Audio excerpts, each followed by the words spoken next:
bebani bahlala nabazala babo uYohane nguYakobo uAndrea uPetros aba babini uYohane noYakobo bazalwa nguZebedi aba babini uPetros noAndrea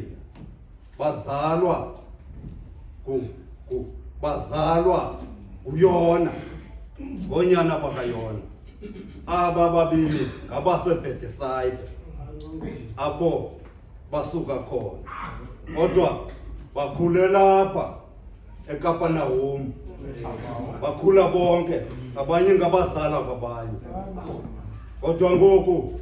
sidibana badityaniswa bawuvayisi leshishini lokuloba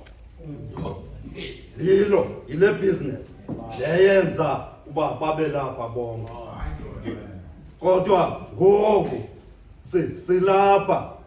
silapha bawuvayisi eJerusalem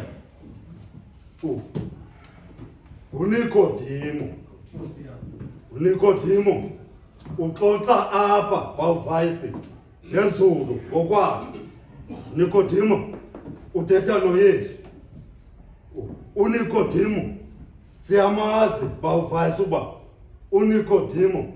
ngomnye wabaFarisi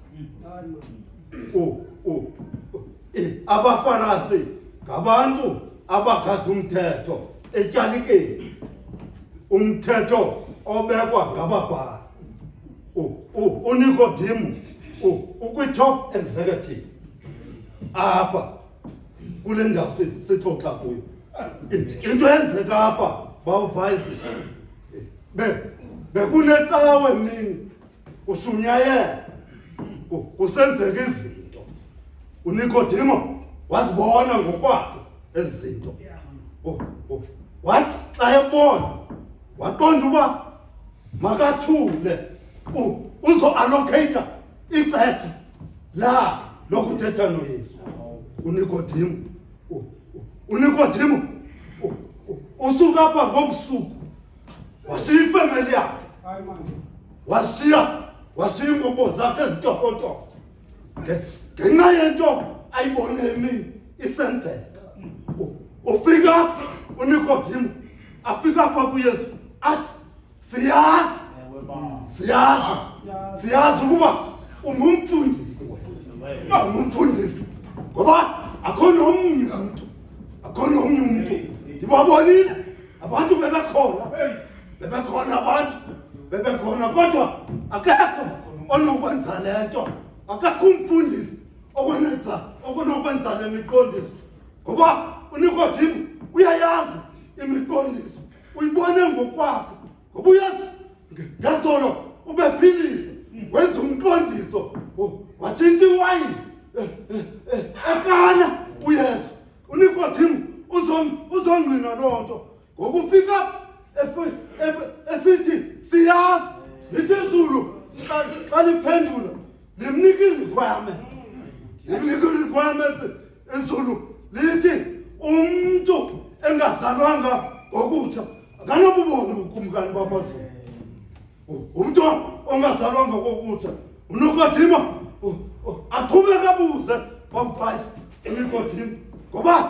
siyabona bawuvayisi kulahleka inetwork uNikodimo ndivayisithi angathini na umntu angathini ubuyele esizalweni sikanina emdala ngoba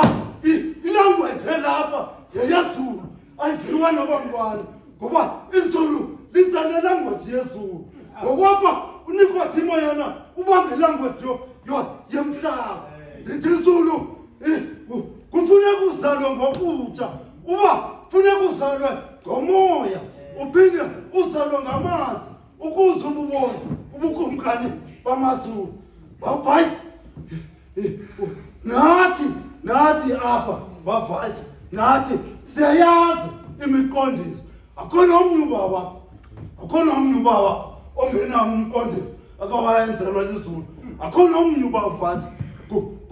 uba kungathiwa ubawo nobawo makatsho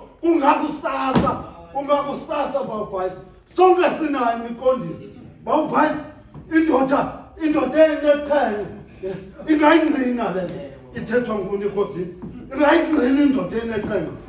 uyesu wathi ngenye imini esihla bawufayisi esuke entabeni evele othandaza indoda eneqhenqa yaseyibekele lokuqala bawufayisi kungafanelekanga ngoba isondele kodwa bawufayisi yazincama